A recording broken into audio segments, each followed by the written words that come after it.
The house was quiet, almost too quiet for a Saturday evening. Emma, my wife, had gone upstairs to finish some work she brought home. She had this habit of losing herself in her laptop, typing furiously into the night until her eyes gave in to exhaustion.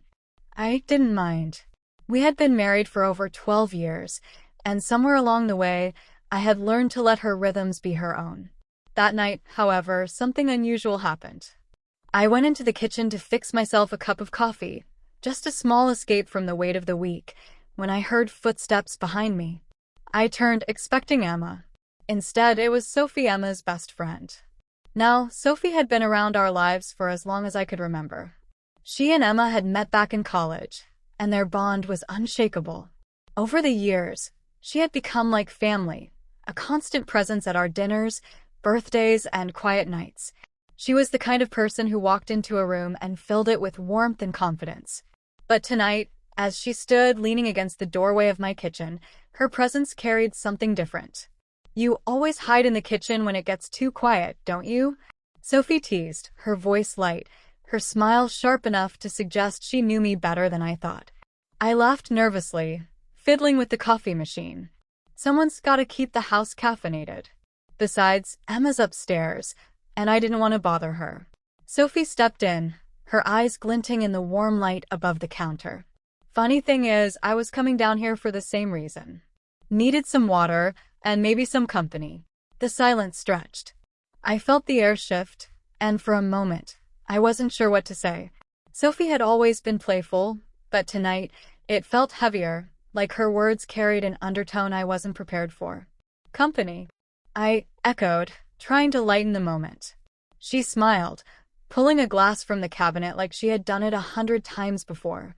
"Yeah. You know, sometimes I feel like I know this house as much as you do. I've seen you in these quiet moments. It's different. Different." The words sat between us like a secret neither of us had asked for. I stirred my coffee, the spoon clinking louder than I intended, and tried to change the subject. But Sophie wasn't having it. "You know," she said, her voice softer now, "Emma's lucky. She has someone steady. Someone who doesn't waver. I've seen how you look at her. Most people don't love like that anymore." Her compliment caught me off guard. I wasn't used to Sophie speaking about me so openly. Usually, she saved her affection for Emma, showering her with praise, laughter, and endless support. I nodded, unsure of what else to do. She deserves it. She's the reason this house is still standing, if I'm being honest. Sophie tilted her head, studying me in a way that made me uneasy. "But who holds you up? Do you ever think about that?" The question struck deeper than I expected, because the truth was, I had thought about it. Many times. Marriage wasn't the same as it had been in the early years. The long conversations had turned into short check-ins.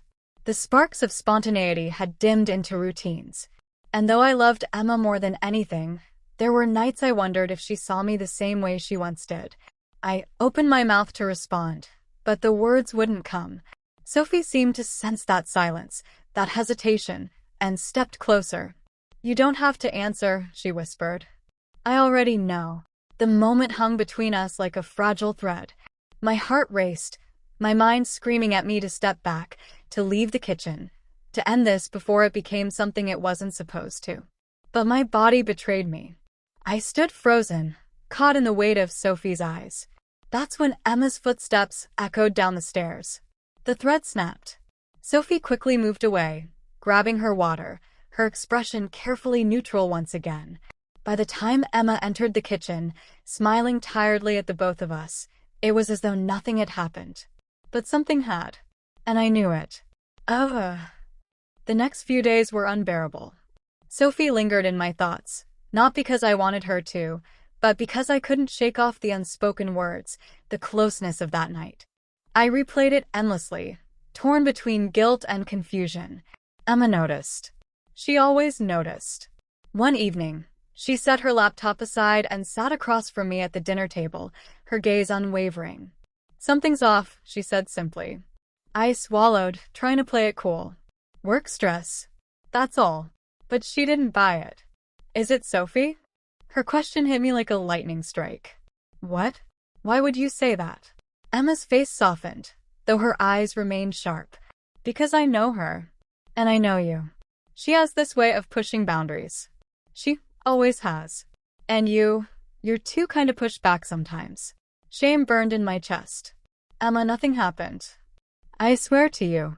I believe you, she said. But I also believe something almost did. And that scares me more than anything. Her words broke me. I reached across the table, taking her hand in mine.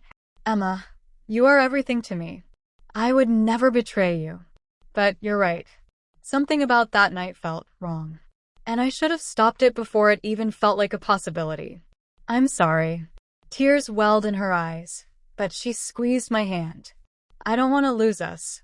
If we've slipped, even a little, we need to find our way back. Promise me you'll fight for this. For us. I promise, I whispered. Ugh.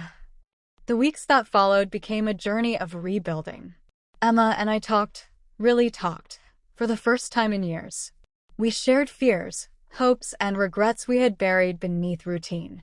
We made time for each other again. As for Sophie, things changed. She pulled back, perhaps realizing the line she had crossed, or perhaps respecting the silent boundary Emma and I had redrawn. Our friendship with her remained, but it was different now, distant, careful, and never quite the same. And maybe that was okay. Because in the end, what mattered wasn't what almost happened in the kitchen that night. What mattered was that it forced me to see the cracks in my marriage, and it gave Emma and me the chance to repair them before it was too late. Looking back now, I know that night did change everything. But not in the way I once feared. Instead of breaking us, it reminded us why we chose each other in the first place, and why we would keep choosing each other, every single day.